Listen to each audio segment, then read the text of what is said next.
Master web development with Skill Bakery. Hey everyone! Ready to level up your web dev skills? Introducing skillbakery.com premium courses starting at just $6 or 500 rupees. Sign up today and learn in-demand skill sets. Unlock your potential today at skillbakery.com. Hello and welcome to another exciting video. Now in this one, we will be learning how to write our first Rust program. So over here, you can see I am inside a directory. I have named it as rust-code. It's just a plain simple directory, and now I'll be creating the first file. So here, we'll be going ahead with the usual hello world example. So here I have created a file, hello world.rs, rs being the extension for Rust files.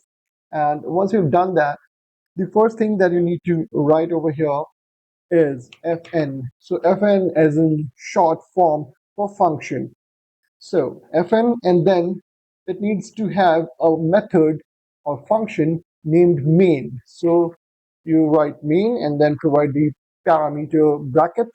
In this case, the main method is not accepting anything, so it's just simple main method. And here we'll have the next command, which is going to print the world famous hello world. So here we have the print ln, and then you'll notice an exclamation mark. So this is a bit unusual, but that's the case over here. So we have print ln, and then you write the statement that you want to print. So here I would go with hello world with 3 exclamations, and then you complete it by ending it with a semicolon. So here you have written your first Rust program, and then you need to compile it. In order to compile, you write rust c for the compilation, and then the name of the file. So here the name of the file is hello world.rs. You do that, and you will notice that here it has created a PDB and an executable. So we need to run the executable, and to do that, all we have to do is write the name of the executable, press enter, and there you go. You have the output coming up as hello world. Now, a couple of things. If you have followed the first lecture and you're still getting a linker error, in order to resolve that, you need to install Visual Studio Tools.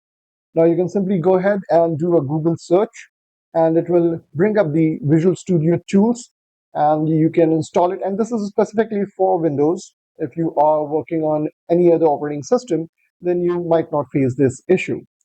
So that being said, we have created our first program, and you can also test this very thing in your browser. Here you just go ahead and visit the site playrust.lang.org, and here you have your first function like hello world, and you can update it, run it over here. It takes a bit of time, so you have to be a bit patient, because initially I clicked a couple of times and then I thought it's not working, but it does take a while to come with the output. Here you can see the previous execution that I performed, and it is showing over here. So this is just to check out things when you are on the go